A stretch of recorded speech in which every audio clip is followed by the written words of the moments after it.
vamos a hablar algo muy importante. Decíamos ayer que era necesario que aclaráramos un poco sobre el arrebatamiento de la iglesia, porque hablábamos de la gran tribulación. La gran tribulación es la última semana de las 70 semanas de Daniel. Es la última semana. Entonces, las 70 semanas de Daniel están divididas en 3 partes. Están divididas en 7 semanas, 62 semanas y 1 semana. Y esa 1 semana se interrumpió cuando Jesucristo fue crucificado, y cuando regrese dará principio esa última semana, cuando Dios entrará otra vez en acción para tratar con el pueblo de Israel. Y entonces esta última semana es lo que se conoce en el Nuevo Testamento como la gran tribulación. Es un tiempo de juicio de Dios. Y dijimos que la iglesia se va al cielo antes y que se va en el arrebatamiento.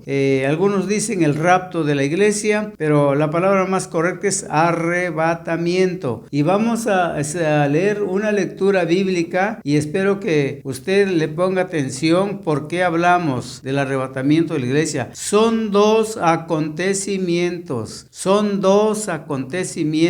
Uno es el arrebatamiento y el otro es la segunda venida de Cristo. ¿Sí? Entonces vamos a ver, la segunda venida de Cristo es visible, todo ojo le verá, pero en el arrebatamiento nadie le verá, porque dice que eso ocurrirá en un momento, en un abrir y cerrar de ojos. Por eso es importante que tomemos en cuenta. Esto es lo que le llamamos el arrebatamiento de la iglesia, y esto ocurrirá antes de que inicie la gran tribulación. Entonces usted y yo podemos escapar de esos juicios de Dios. Por eso hoy está usted viendo tantas erupciones volcánicas, terremotos, guerras, movimientos de la gente, violencia por todas partes, porque está quizá muy cerca de desarrollarse la gran tribulación. Hambre, pestes por todas partes. Esto sucederá durante el periodo de la gran tribulación, que son los 7 años. Pero vamos a leer por qué hablamos del arrebatamiento. Primera de Tesalonicenses, capítulo 4, versículo 16 y 17. Escuche bien lo que dice esta lectura. Porque el Señor mismo, con voz de mando, con voz de arcángel y con trompeta de Dios, descenderá del cielo, y los muertos en Cristo resucitarán primero. Luego nosotros, los que vivimos, los que hayamos quedado, seremos arrebatados juntamente con ellos en las nubes para recibir al Señor en el aire, y así estaremos siempre con el Señor. Escuche muy bien lo que dice. Porque el mismo Señor, con voz de mando, con voz de arcángel y con trompeta de Dios, descenderá del cielo, y los muertos en Cristo resucitarán primero. Luego nosotros, los que vivimos, los que hayamos quedado hasta el día del arrebatamiento, dice, entonces seremos arrebatados juntamente con los difuntos que ya resucitaron. ¿Sí? Por eso dice, el mismo Señor, voz de arcángel y con trompeta de Dios, descenderá del cielo, y los muertos en Cristo resucitarán primero. Luego nosotros, los que hayamos quedado, seremos arrebatados en las nubes para recibir al Señor en el aire. Escuche bien, Jesucristo no llega a tierra, solamente se queda en las nubes, y desde allá da la voz como de trompeta y nos llama. Entonces, instantáneamente, lo increíble, lo asombroso, lo inaceptable para la lógica es que Jesucristo, a la orden que da, los muertos resucitan, y los que estamos vivos, nuestros cuerpos serán transformados en cuerpos de ángeles y volaremos al cielo. ¿En qué tiempo ocurrirá? Nótese por qué significa arrebatamiento, porque seremos arrebatados en las nubes para recibir al Señor en el aire. Quiero aclarar bien lo que es el arrebatamiento y luego hablaremos lo que es la segunda venida, ¿sí? Entonces, nótese cuidadosamente que la iglesia se va al cielo. Si nos arrebata, ¿para qué nos arrebata?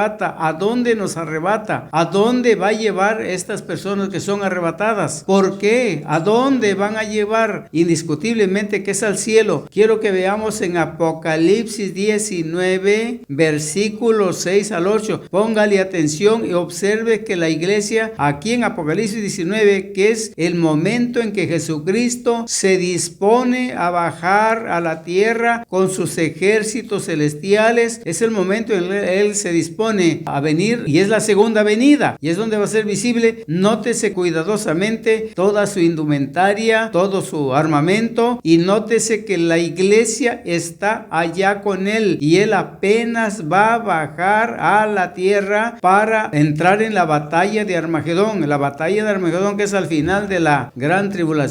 Nótese que la iglesia se encuentra ya en el cielo. Apocalipsis 19, 6 al 8. 19 de Apocalipsis, versículos 6, 7 y 8. Y oí como la voz de una gran multitud, como el estruendo de muchas aguas y como la voz de grandes truenos, que decía: Aleluya, porque el Señor nuestro Dios Todopoderoso reina. Gocémonos y alegrémonos y démosle gloria, porque han llegado las bodas del Cordero y su esposa se ha preparado, y a ella se le ha concedido que se vista de lino fino, limpio y resplandeciente, porque el lino fino es las acciones justas de los santos. La pregunta es aquí: ¿por dónde se fue la iglesia? ¿Cuándo se fue la iglesia? Este suceso que está usted viendo, las bodas del Cordero, están exactamente en el cielo. Si usted sigue leyendo ese capítulo de Apocalipsis, se encuentra usted que Jesucristo se dispone a bajar a la tierra con sus ejércitos celestiales. Se identifica como el Verbo de Dios. Se trae una corona con muchas estrellas, muchas diademas. Trae un armamento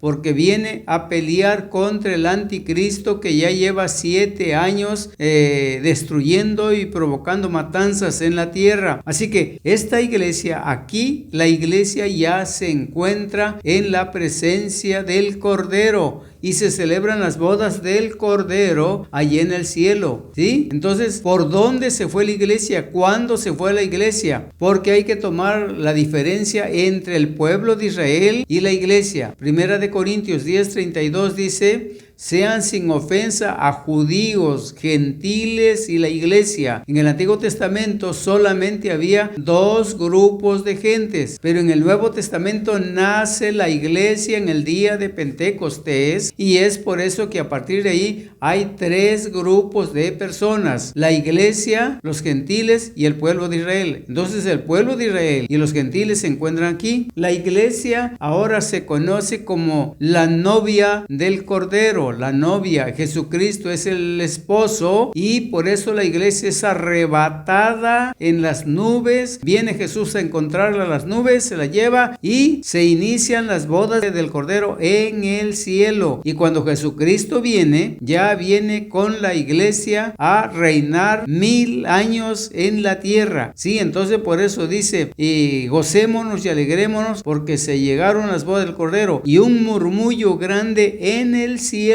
no en la tierra, de los ángeles celestiales y todo esto que están alabando a Dios, porque ya llegó el momento de que la iglesia se vista de lino limpio, finísimo, blanco, lo cual no ocurrirá en la tierra. ¿Cuándo vamos a vestirse? ¿Cuándo se va a vestir toda la iglesia en el mundo entero de lino fino y blanco? Esto ocurre en el cielo. Es la iglesia vestida de lino fino y blanco, pero está en el cielo. ¿Qué sucedió? Por eso dice Primera de Tesalonicenses 4, 16 y 17 que el mismo Señor con voz de mando, con trompeta de Dios, descenderá del cielo y los muertos en Cristo resucitarán primero y luego los que vivimos, los que ya hemos quedado, seremos arrebatados en las nubes para recibir al Señor en el aire. Aquí en Primera de Tesalonicenses 4, 16 y 17 la iglesia voló al cielo. En Apocalipsis 19 versículos 6 al 8 nos está diciendo que ya ocurrieron las bodas del Cordero. Ahora viene la iglesia para gobernar y estar en el cielo. Es una forma, una simulación de lo que aquí entendemos. Por eso Jesús nos habla con lo que nosotros tenemos aquí en la tierra, para que lo entendamos. Hoy es la novia, la iglesia. En el cielo serán las bodas del Cordero. Y luego venimos a la tierra a una luna de miel de 1000 años. Terminando el milenio, la iglesia entra a la nueva ciudad, la nueva Nueva Jerusalén entra para reinar eternamente y el tiempo se congela y la iglesia entrará en su hogar eterno. Pero ahorita estamos aquí en la tierra, no ha ocurrido el arrebatamiento. Veamos en Lucas 17, la pregunta es, si no hay arrebatamiento, ¿qué es lo que dice Lucas 17, versículo 34 al 36? Observe cuidadosamente lo que nos dice en Lucas. Estarán dos en una cama, el uno será tomado y el otro será dejado. Dos mujeres estarán moliendo juntas, la una será tomada y la otra será dejada. Dos estarán en el campo, el uno será tomado y el otro será dejado. Ahora pregúntese, ese que es tomado, ese hombre, esa mujer que es tomada, ese hombre o varón que están durmiendo y que uno es tomado y el otro es dejado, el que es dejado, los que están durmiendo, el que se queda ahí se queda en la cama, no hay problema, pero el que se fue, ¿a dónde? ¿Quién lo tomó? ¿Quién lo tomó? ¿Y a dónde se lo llevó? ¿Y por qué lo tomó? ¿Quién lo tomó? Indiscutiblemente que en el momento del arrebatamiento de la iglesia será en una parte del mundo, será de día, otras partes será de noche, otras partes será al amanecer, que Jesucristo lo habló intencionalmente cuando dijo, velad porque no sabéis a qué horas viene el Hijo del Hombre. Sí, al canto del gallo, a la medianoche, al amanecer, etcétera. Cuando Jesús habla estas cosas, porque el arrebatamiento de la iglesia ocurrirá en diferentes horarios, porque será instantáneamente en el mundo entero. De ahí que en alguna parte va a tocar de día, otra parte de noche, amanecer, etcétera. Entonces, pero estas personas, que una se fue, ¿para dónde se fue? Fue tomada. Es más, no dice que esa persona se fue tomada. ¿Quién la tomó? ¿Para dónde se la llevaron? Es indiscutible que es lo mismo que está diciendo Pablo en Tesalonicenses, que fueron arrebatados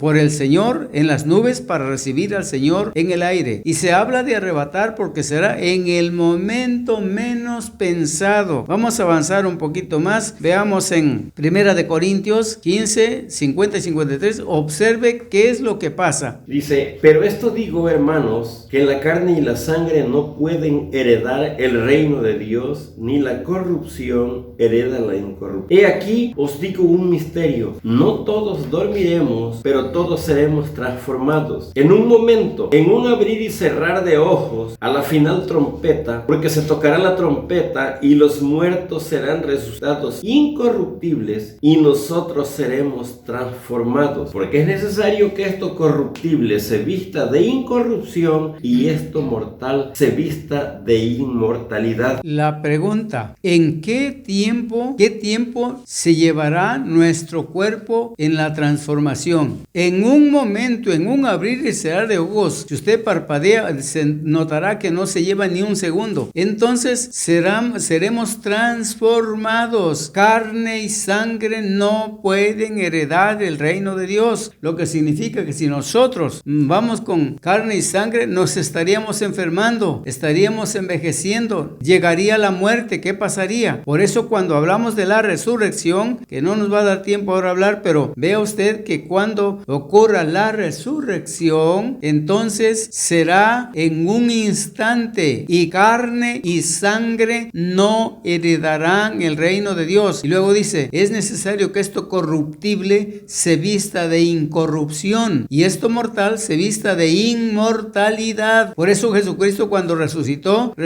con un cuerpo incorruptible y con la capacidad de filtrarse las paredes y con la capacidad de volar al cielo más rápido, con una velocidad más rápido que la luz, porque ya era un cuerpo glorificado. De esa manera resucitará Jesús a su iglesia. De esa manera seremos transformados, ¿sí? Entonces seremos tomados para estar con Él en el cielo para siempre. Pero es menester que esto corruptible, ¿en qué tiempo nos vamos a transformar? Es cuestión de una fracción de segundos. El cuerpo se transforma, entra fuera de la lógica, entra algo que es inconcebible. Sin embargo, esto es lo que ocurrirá. Esto es el arrebatamiento. Será cuestión de una fracción de segundos, ¿sí? Y el cuerpo cristiano seremos seremos transformados en un cuerpo incorruptible. Entonces no llevaremos sangre al cielo.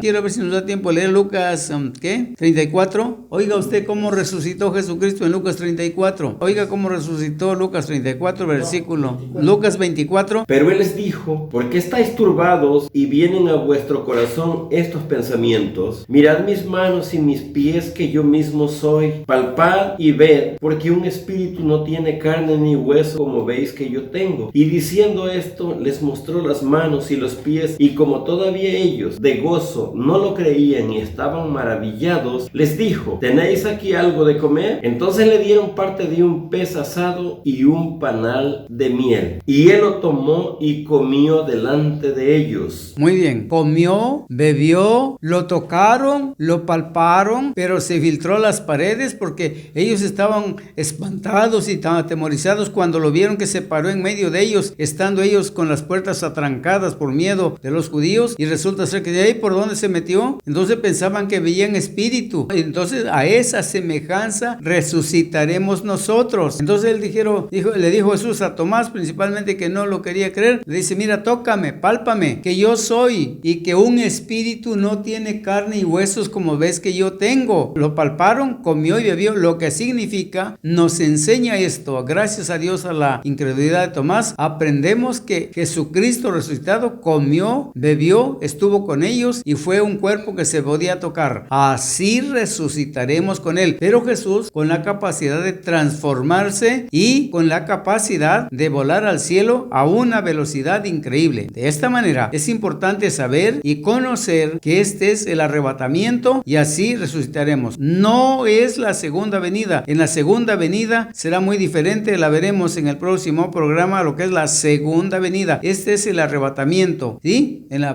próximo programa veremos la segunda venida. Que Dios les bendiga y hasta el próximo programa. Amén. Hay una senda que el mundo no conoce, hay una senda que yo pude encontrar. En Cristo tengo la salvación de mi alma.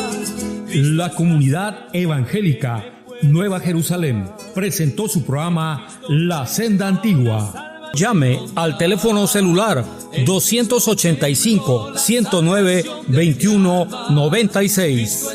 La Senda Antigua. Cristo es la senda que me